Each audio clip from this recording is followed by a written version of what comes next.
Agora que nós identificamos mansidão nesses versículos, vamos focar em Jesus Cristo com esse princípio.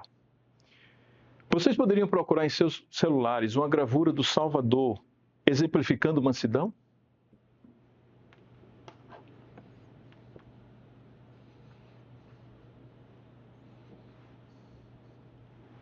Aqui está a foto que eu encontrei.